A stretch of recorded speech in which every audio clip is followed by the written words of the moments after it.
Hey guys, I'm Rudraksh Vyas, MBBS student at Jalen Medical College Ajmer, your mentor at Mentomeet. So अब कुछ काफ़ी कम दिन रह गए हैं for your NEET exams. So it's the time कि last 15 days के अंदर हमको क्या करना है. ठीक है, तो strategy remains like the same जो आपको ऑलरेडी थोड़ा बहुत उस चीज़ का आइडिया है, बट फिर भी I want to sum up the things. Okay, तो सबसे पहला इज़ दैट कि अपने पिछले 7-8 साल के PYQs ऑफ नीट. ओके, बाकी किसी टेस्ट सीरीज किसी चीज़ के ऊपर रिलाय नहीं करना है, सिर्फ और सिर्फ पिछले 8-9 साल के जो है आपके नीट के, और पूरे पूरे पेपर देना. ठीक है, सब्जेक्ट वाइज मत देना, टॉपिक वाइज मत देना, पेपर्स लेके बैठो. नीट 2022 से स्टार्ट करो, फिर 21, ऐसे करते करते जो है वो पिछले 7-8 ईयर्स के नीट के पेपर्स दे दो. Okay, that's the first thing. और ऐसा नहीं होना चाहिए कि पेपर के अंदर अगर कोई क्वेश्चन है, मतलब लाइक जो PYQ के अंदर पूछा हुआ कोई क्वेश्चन है, अगर वो क्वेश्चन उठ के आ जाता है तो वो हमको सही करना ही करना है. ठीक है, so that is the first thing that you have to keep in mind. Then second thing is that कि बायोलॉजी के अंदर कोई मॉड्यूल मत पढ़ना, कोई नोट्स मत पढ़ना, कुछ भी मत पढ़ना, किसी चीज़ पे रिलाय मत करना. सिर्फ और सिर्फ इस टाइम पे NCERT उठाओ. और NCERT के अंदर क्या, उसके मतलब लाइक जो यूनिट स्टार्ट होने से पहले के जो साइंटिस्ट और उसके पहले जो बॉक्स बने हुए वहां से लेके चैप्टर्स को एकदम याद करना है, अलॉन्ग विद द डायग्राम्स के नीचे जो चीज़ें लिखी हुई हैं, ठीक है, वो तक भी याद करनी. जैसे इकोलॉजी के अंदर हमको पता है कि जब हम ओजोन होल की बात करते हैं तो ओजोन होल फर्स्ट टाइम कब सितंबर में अपीयर करता है. तो वो सब चीज़ें हैं ना, आपको पूरा टेक्स्ट में कहीं नहीं मिलेगी, वो आपको मिलेगी सिर्फ और सिर्फ उस डायग्राम के नीचे. तो हर डायग्राम के नीचे फिगर में क्या लिखा हुआ है वो, एंड एट लास्ट समरी में भी बहुत सारी चीज़ें ऐसी लिखी हुई है जो कि आपके थ्योरी के मेन उसमें नहीं लिखी हुई है ना. फॉर एग्जाम्पल कि डाइजेशन एंड अब्जॉर्प्शन के अंदर जो है वो मेरे टाइम पे एक फैक्ट लिखा हुआ था कि मेडिसिन जो है वो कहाँ अब्जॉर्ब होती है.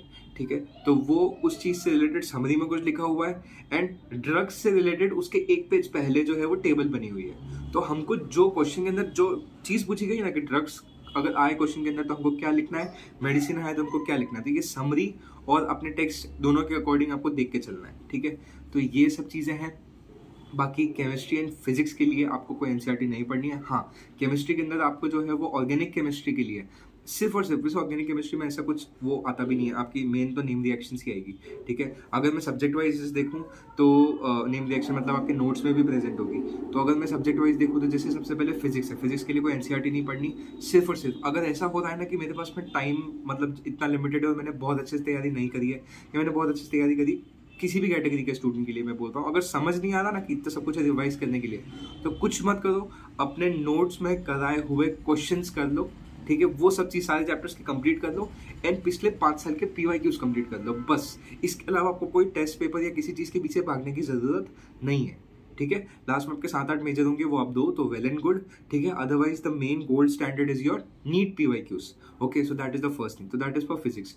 देन कोई भी चैप्टर छोड़ के नहीं जाना है, याद रखना है चीज़ कि कोई भी चैप्टर अपन को छोड़ना नहीं है, बिकॉज हर चैप्टर से एक दो क्वेश्चन उठ के आएंगे, कोई चैप्टर ज़्यादा इंपॉर्टेंट या कोई चैप्टर कम इंपॉर्टेंट नहीं है. ठीक है, so that is one thing. Then second thing about chemistry, तो केमिस्ट्री में देखो इनऑर्गेनिक केमिस्ट्री के अंदर जो P block, D block, F block, उनकी रिएक्शंस याद करने मत बैठना. उससे मेनली कॉन्सेप्चुअल क्वेश्चन ही आता है कि SF6 का डायग्राम बता दो आप, आपके पास में कौन सी हाइब्रिडाइजेशन होती है, उसका कैसा स्ट्रक्चर होता है, या फिर ट्राइसिलालमीन, ट्राईमिथाइलमीन, तो इसके अंदर ज़्यादा बेसिक कौन सा है, क्या होता है, इनर्ट पेयर इफेक्ट के बेसिस पे आपको कोई चीज़ पूछ लेगा.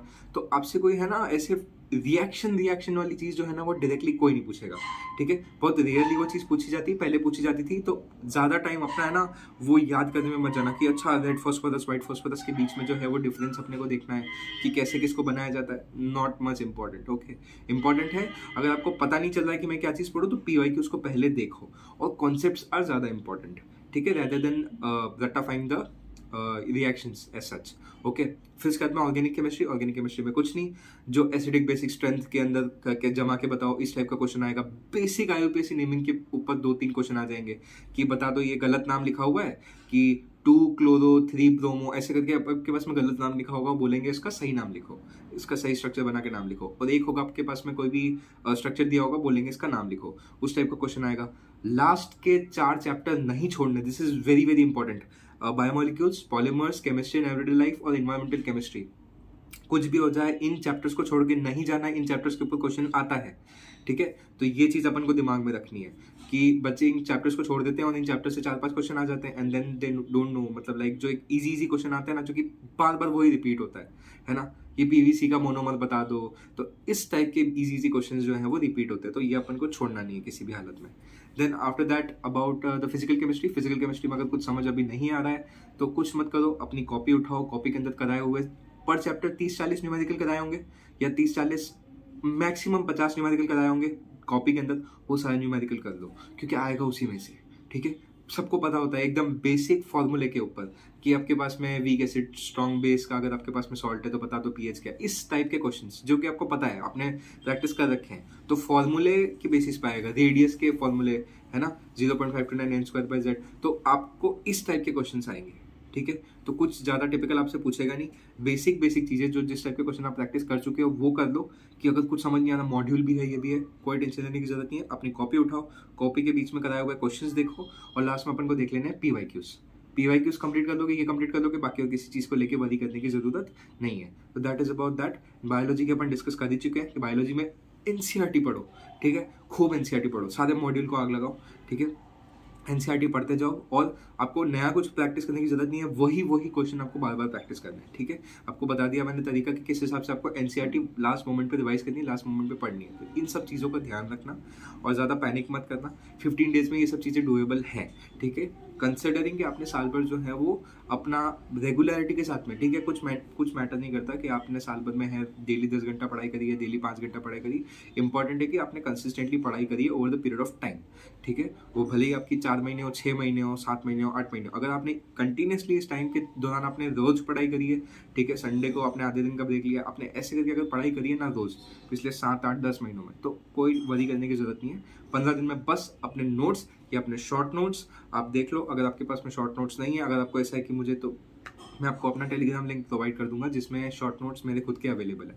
बट ये जो 15 डेज है, तो आप किसी और कंटेंट को मत देखना, ये मेरी फर्स्ट एडवाइस है। कुछ मत देखना कि यार ये क्वेश्चन कर लो, वो क्वेश्चन, कुछ मत करो। जो कर लिया है बस उस चीज़ को रिवाइज करो, जितना करा है उस चीज़ को रिवाइज करो।